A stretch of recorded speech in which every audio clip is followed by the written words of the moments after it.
Rangkuman informasi pilihan dari berbagai kabupaten dan kota di Jawa Timur segera hadir dalam Buletin Jawa Timur. Buletin Jawa Timur.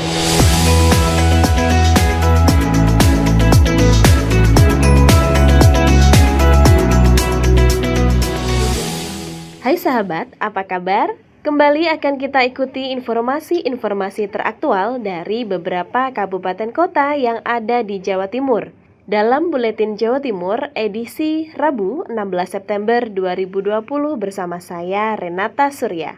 Informasi pertama datang dari Kirana Nisa Mahardika Kota Blitar yang mengabarkan zonasi daerah kembali ke oranye COVID-19. 8 lembaga pendidikan SMA SMK Kota Blitar lanjutkan uji coba pembelajaran tatap muka. Ramli, Kepala Cabang Dinas Pendidikan Provinsi Jawa Timur Wilayah Kota Kabupaten Blitar, dikonfirmasi Baipon mengatakan karena sempat memasuki zona merah, uji coba pembelajaran tatap muka di Kota Blitar dihentikan tanggal 7-14 September 2020. Namun karena saat ini zonasi sudah berubah orange, maka uji coba tersebut kembali dilangsungkan sesuai dengan aturan dari Gubernur. Di Kota Blitar terdapat 7 lembaga SMA SMK negeri yang melanjutkan uji coba, serta 1 lembaga swasta yaitu SMK Islam 1 Kota Blitar. Sedangkan SLB Negeri 1 Kota Blitar hingga saat ini masih melakukan penyesuaian sehingga belum melanjutkan pembelajaran tatap muka. Secara aturan dan ketentuan, Ramli menyebut tidak ada perubahan. Kuota siswa yang mengikuti pembelajaran tatap muka hanya 25% dari pagu ketetapan sekolah. Siswa wajib mengantongi izin orang tua dan patuh terhadap protokol kesehatan. Selain itu, bagi guru atau tenaga pendidik yang kurang enak badan, bisa mengganti kelasnya dengan sistem online. Kalau umpamanya dia kurang enak badan, dia tidak masuk evaluasinya begitu. Merasa dia tidak yakin, nggak usah masuk. Jadi ada yang terpantau umpamanya keluarganya yang kena COVID positif, berarti anak itu satu kelas itu nggak boleh masuk.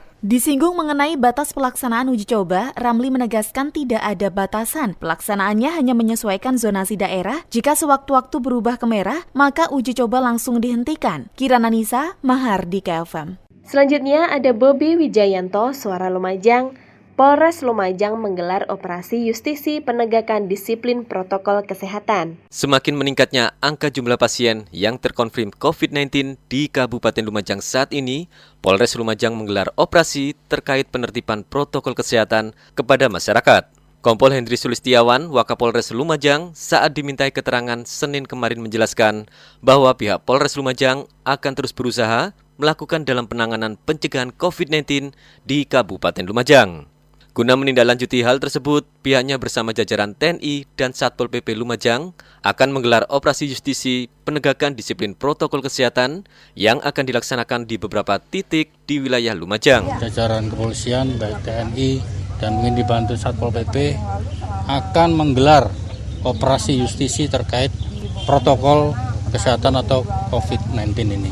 Wakapolres menerangkan bahwa dalam operasi tersebut akan diberikan sanksi teguran bagi warga yang melanggar terkait protokol kesehatan, seperti halnya tidak menggunakan masker saat berkendara.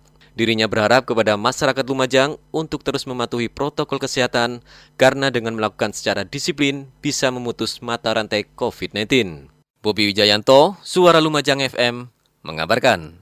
Dari Suara Ngawi, ada Henti Ludiana membawa kabar Satpol PP Ngawi mulai gelar operasi justisi. Satpol PP Ngawi bekerjasama dengan pihak kepolisian, kejaksaan, dan pengadilan negeri Ngawi memulai operasi justisi Selasa 15 September. Tindakan dan sidang di tempat akan diberikan bagi warga yang tidak memakai masker di luar ruangan dengan hukuman denda sesuai putusan hakim dalam persidangan. Demikian yang dikatakan Arif Stiono, Kabid Penegakan Satpol PP Ngawi. Operasi besok justisi kita akan bekerjasama dengan pihak kepolisian, kejaksaan, dan juga pengadilan negeri Ngawi, di mana nanti yang kedapatan tidak memakai masker di luar ruangan akan langsung kita tindak dan kita sidang langsung di tempat dengan hukuman denda sesuai dengan yang diputuskan oleh hakim yang berada di sidang tersebut. Sebelumnya, Satpol PP Ngawi telah mensosialisasikan dan hanya memberikan sanksi bagi warga yang tidak bermasker saat di luar ruangan berupa push up. Tujuan operasi justisi sendiri untuk membiasakan warga supaya patuh terhadap aturan dalam adaptasi kebiasaan baru. Henti Ludiana, LPPL Suara Ngawi.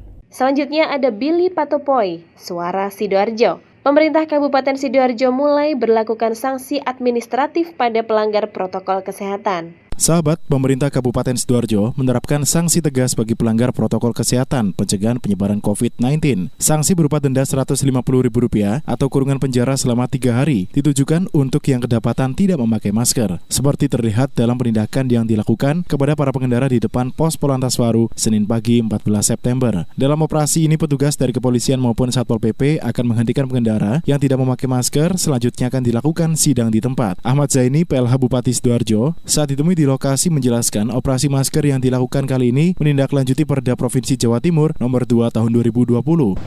Sesuai dengan Perda 2 2020 itu, bagi pelanggar dikenakan sanksi administratif maksimal Rp500.000. Nah, kami mengimplementasi itu karena ini hari pertama kami melakukan diskresi Rp150.000 subsidiar 3 hari daerah. Sementara itu, Kombes Pol Sumarji, Kapolresta Sidoarjo menjelaskan, operasi UTC penertiban penggunaan masker akan dilakukan di tempat-tempat lain. Di beberapa titik akan dilakukan sidang di tempat bagi pengguna jalan yang kedapatan tidak memakai masker. Demikian saya Billy Patopoy, Suara Sidoarjo. Dari Devi Aprilia, Suara Kota Probolinggo, mengabarkan gandeng komunitas di Kota Probolinggo guna kampanyekan Jatim bermasker. Kota Probolinggo menggelar kampanye penggunaan dan pembagian Jatim bermasker dalam rangka penerapan adaptasi kebiasaan baru untuk mendukung percepatan penanganan COVID dan pemulihan ekonomi nasional.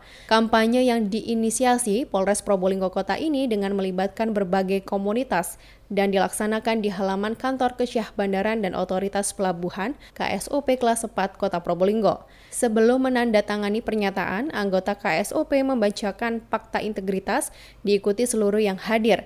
Fakta integritas tersebut berbunyi, yakni adalah sanggup mematuhi dan mentaati serta melaksanakan protokol kesehatan, sanggup dan sukarela membantu pemerintah mencegah dan memutus mata rantai penyebaran COVID-19 di Kota Probolinggo, sanggup bersama dengan masyarakat menerapkan pola hidup bersih dan tidak melanggar protokol kesehatan, sanggup dengan simpatisan akan menjadi pelapor protokol kesehatan. Pernyataan itu kemudian ditandatangani oleh Wawali Subri, Kapolresta AKBP Ambaryadi Wijaya, Ketua DPRD Abdul Mujib, Kasdim 0820, Perwakilan Pengadilan Negeri, Kejaksaan, Ketua MUI, dan Perwakilan FKUB. Dengan momen tersebut menjadi momentum bersama untuk menjawab pertanyaan masyarakat tentang kapan corona berakhir dan diharapkan dari kejadian ini dapat merangkul masyarakat untuk Kota Probolinggo sama-sama mencegah corona atau menurunkan angka COVID-19 di Kota Probolinggo.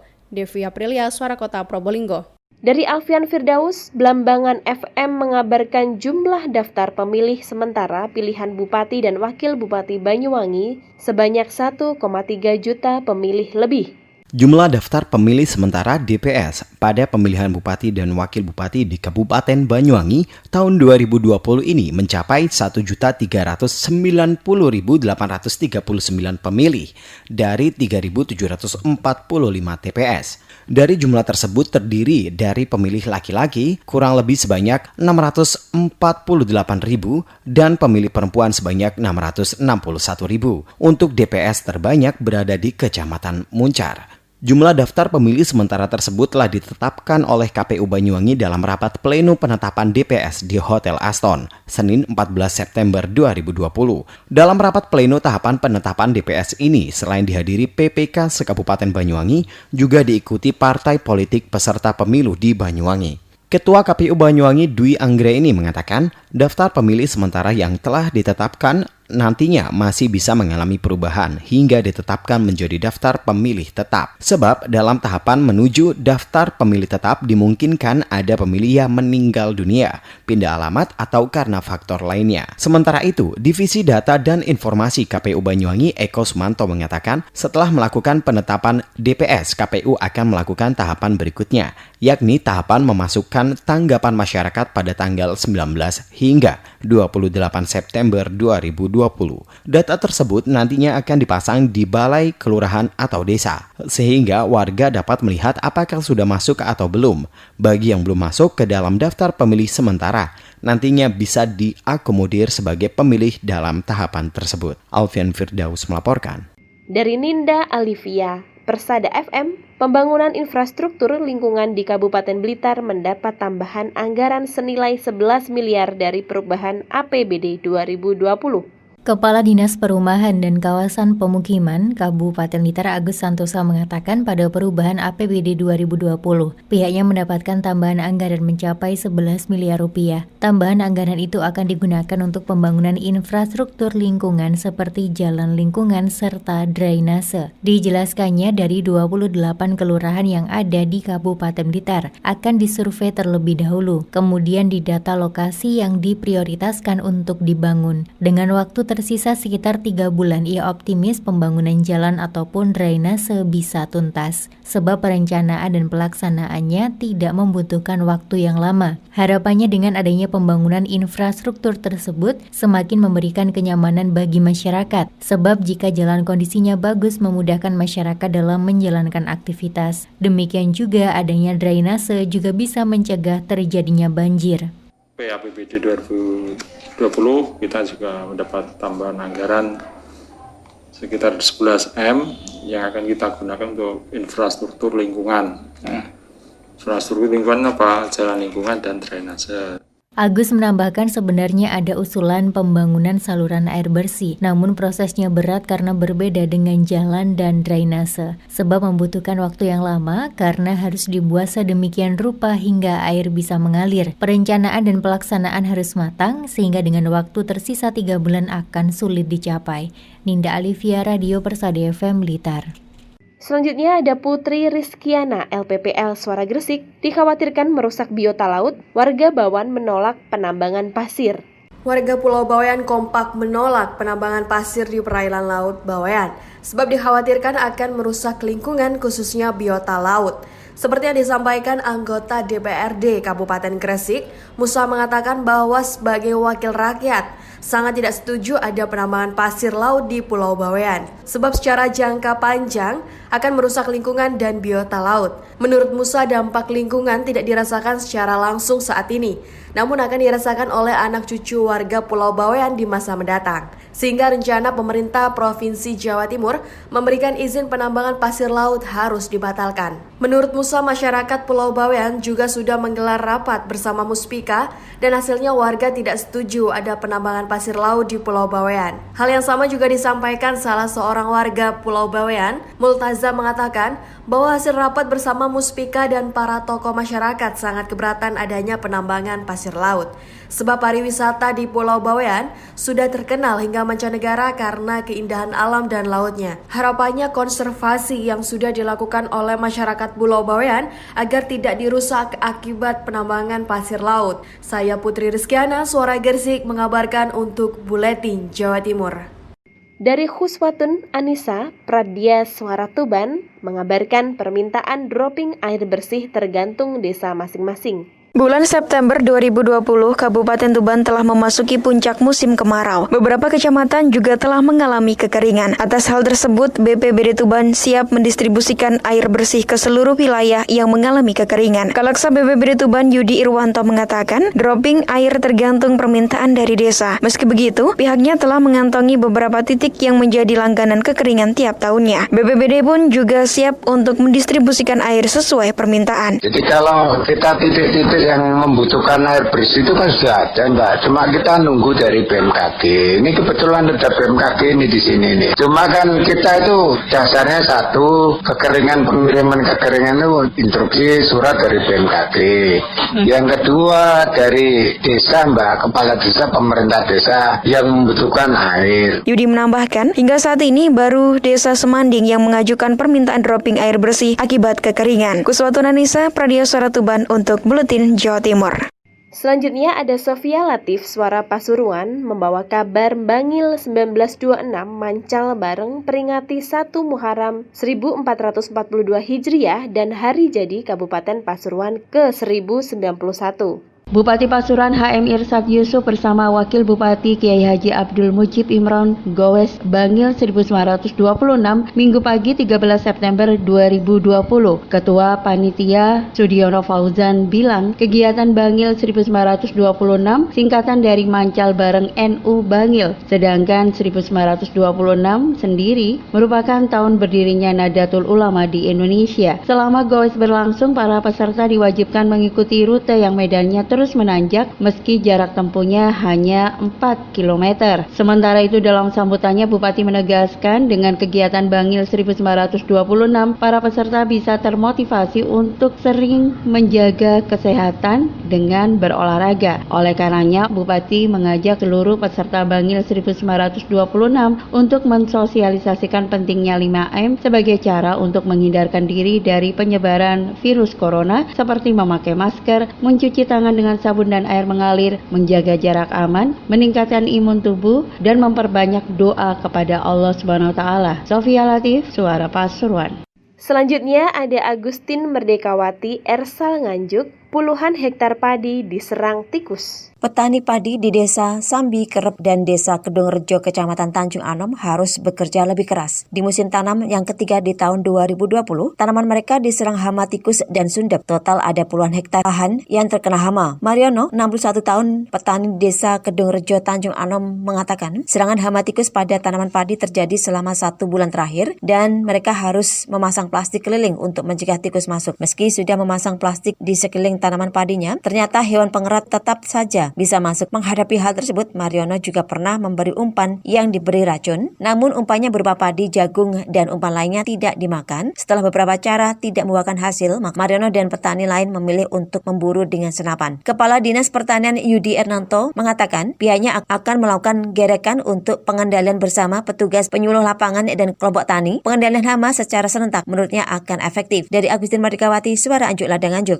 Informasi terakhir dari Mega Kristi RGR FM Tulungagung membawa kabar rapat paripurna DPRD masa sidang 1. Dewan Perwakilan Rakyat Daerah DPRD Kabupaten Tulungagung melaksanakan rapat paripurna DPRD dalam rangka persetujuan bersama Kepala Daerah dan DPRD atas Ranperda tentang perubahan APBD tahun anggaran 2020 dan penyampaian perubahan kedua Propemperda tahun 2020, masa sidang 1 tahun sidang kedua, periode September hingga Desember 2020, yang dilaksanakan di Ruang Geraha Wicaksana Gedung DPRD Kabupaten Tulungagung. Bupati Tulungagung Dr. Andes Marioto Biro MM menyampaikan bahwa selain persetujuan rancangan peraturan daerah Kabupaten Tulungagung tentang perubahan APBD tahun anggaran 2020, juga disampaikan Ranperda guna mendapatkan pembahasan dalam rapat-rapat Dewan Perwakilan Rakyat Daerah. Saya Mega Kristi, 90,1 RGR FM Tulungagung. Demikian Buletin Jawa Timur edisi Rabu 16 September 2020. Ikuti kembali Buletin Jawa Timur edisi berikutnya esok hari. Saya Renata Surya undur diri. Jangan lupa tetap jaga protokol kesehatan. Terima kasih kebersamaannya. Rangkuman informasi pilihan dari berbagai kabupaten dan kota di Jawa Timur baru saja sahabat dengarkan dalam Buletin Jawa Timur. Buletin Jawa Timur.